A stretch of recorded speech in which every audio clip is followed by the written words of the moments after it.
Hey, everybody, and happy holidays. My name is Aaron Bach. This is an episode of Journals Out Loud where we are talking about the holidays, or more specifically, surviving them. These are questions from you. You wrote in on our advice blog, askjenny.tumblr.com, or maybe you asked them in our comments, which is right below you because you're watching this on YouTube, or maybe you hit us up on Twitter at Journals Out Loud. Maybe you didn't. Either way, these are your questions about surviving the holidays, and we're going straight to it. On the panel today to talk about the holidays, we've got Taylor.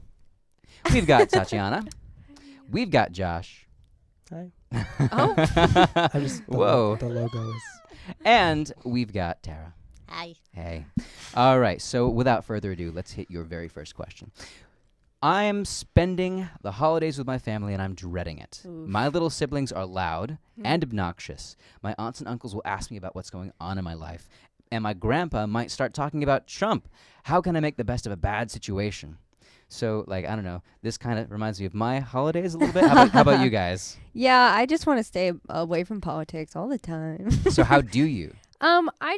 Okay, so I think that the way is to go into it with a good mindset. You know, as hard as it is sometimes, just be like, you know what, this time the holidays aren't going to suck. And I think just going into it and asking people questions about what they're doing and kind of try and be positive, it makes a difference.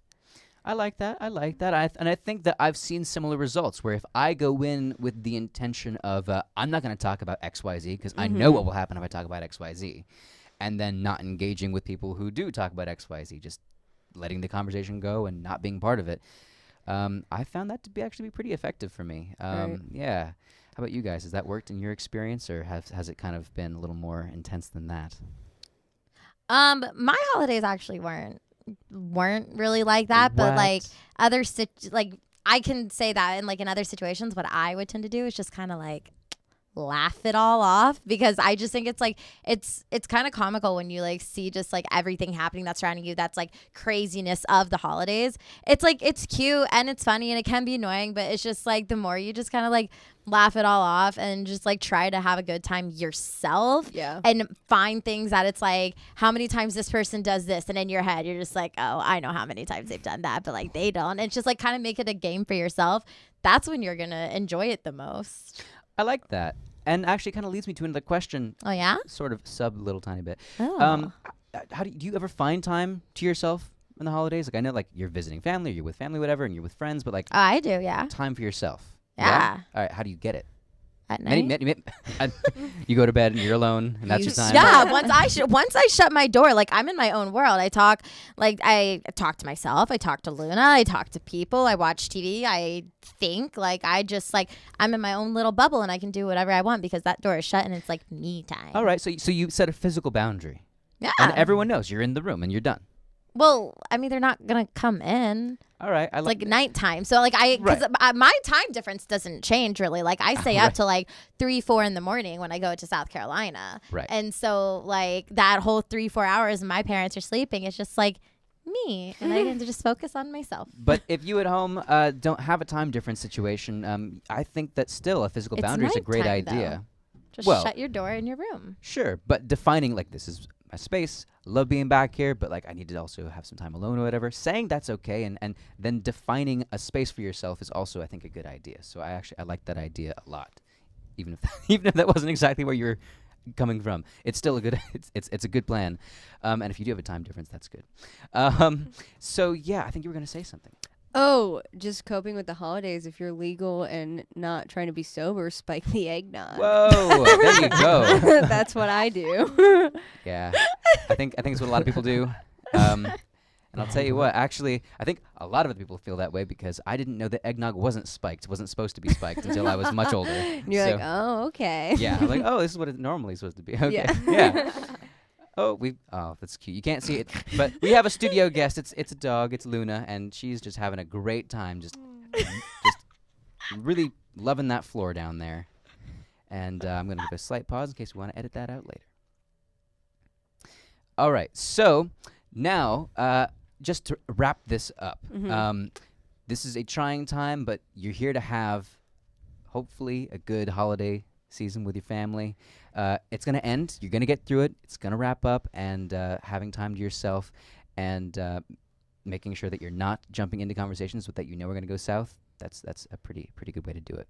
Let's hit that next question. I'm spending the holidays with my 5 roommates. The other day, one roommate saw the presents the rest of us had put under the tree and got very upset, saying she was... Screw me. That's what she said. Oh. Next question. I'm spending the holidays with my 5 roommates. The other day, one roommate saw the presents the rest of us had put under the tree and got very upset, saying she only purchased one gift for each of us and now she feels obligated to buy more.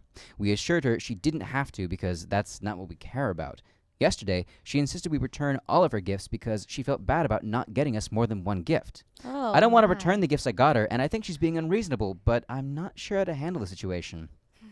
Wow, a lot of raised eyebrows here.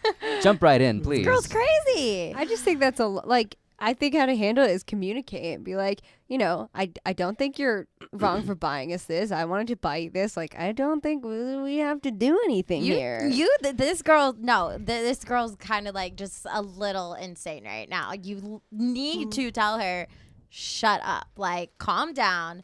Everything is fine. You're going cray. Like, just tough love.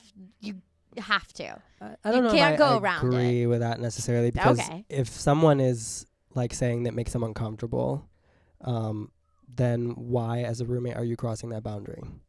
Like if you know They're going crazy over nothing. It's like, Yeah, but I didn't. if they don't I didn't want buy to you receive- enough presents, so it's like you need to go return all of yours. but they don't feel comfortable probably receiving in the first place, which is why they want an even exchange, 1 for 1, and now they probably don't have money to buy more presents, so they want them to return the rest of the presents. That's where I'm inferring to. And like, I think that where the communication comes in, like Taylor Yeah. said, talking beforehand about how many presents we're going to get each other, rather than assuming that it's okay to buy like the whole store. Well, I think that's like kind of ties in with the first one, because if you understand that everyone's in a different place than you are, everyone's coming from a different place, whether it's their political views or their values or morals or how much money they have, just recognizing that people have different things than you, and in turn them recognizing it to you and saying like, that's okay, this is all okay, if you want to talk about it we can, if not we don't have to, and like, just leaving it at that. And if she doesn't want to accept the present, I don't think that there's anything you can do about that. But I do agree with Tara, like on also like that the roommate is overreacting for not communicating in the first place. Yes. Now, that's where the communication should have happened way back when. Like, things spiral out of control at the end of the day if it's not like talked about beforehand. So I think that the roommate doesn't have to necessarily react the way that she is. However, understand that it's coming from a place of probably where I said it was. Yeah, I don't think she's coming from a bad place. Like, I think she just felt really overwhelmed with the fact that, like you said, she only bought one gift for each roommate, and then in return, she obviously, I think she just felt like thrown because she wasn't expecting that to be the same case with the other roommates. So I think it all just kind of boils down to communication. And if it has to get to that point where, like, next Christmas, you're like, hey, guys, before we go and buy each other presents, let's kind of go through how many we want to do and all that, then that's fine. I mean, it's not really about the presents anyway with Christmas. It's about, being with people that you love and celebrating and all that. And, like, I mean, for me, like, presents, it's nice and all that, but when I think of Christmas and when I get happy, it's because, the joy of Christmas and the decorations and, like, decorating the Christmas tree all together, and then presents is, like, the last thing that I even think about. I do think she overreacted a little bit, but I think, obviously it benefits them to also listen to where she's coming from instead of just kind of throwing it to the side and thinking, oh, what is she talking about? Like, both sides need to kind of be on an equal playing field. And I do think where the person's in the like complete that is not their realm to even talk about is saying you have to return the presents for the other people as well. Right. Because like, if you want to stay with those people, I'm going to get you multiple gifts, that's fine. But when it comes to getting gifts for this specific person who's upset, if that agreement is one-on-one, then like, that's fine. But if you want to get presents for your other roommates and get 10 of them, like, then that girl has no place to say anything. Or like, you could just whatsoever. be like, I don't know what you're talking about. These are clearly from Santa, and I had nothing to do with this. I like that idea. Yeah, there 'cause, you like, go. when you think about Yeah. it, for her to say, return back your other presents, she also has to think about how that makes the the other roommates feel as well, because they've gone and they've spent their time trying to find the perfect gifts for her, and to them then that they feel underappreciated. So it's like it's all miscommunication. Yeah, it comes down to like the love languages or whatever just they talk about. being So. a little teeny tiny bit crazy. Like, how can you miscommunicate that much?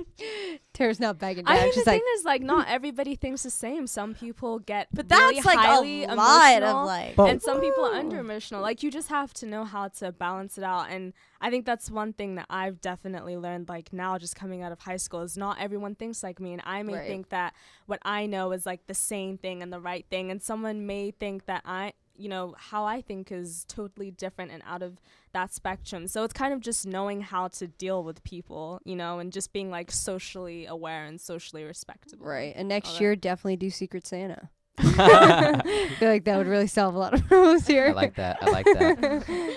I think just on one final note, because I think you guys really covered it really well. I think that when you boil this down, first of all, if she does not want the gifts, don't give her the gifts.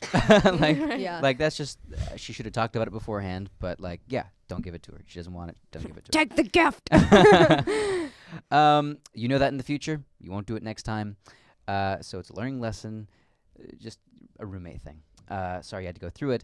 In terms of returning other gifts, not her take, not her call. Do what you want.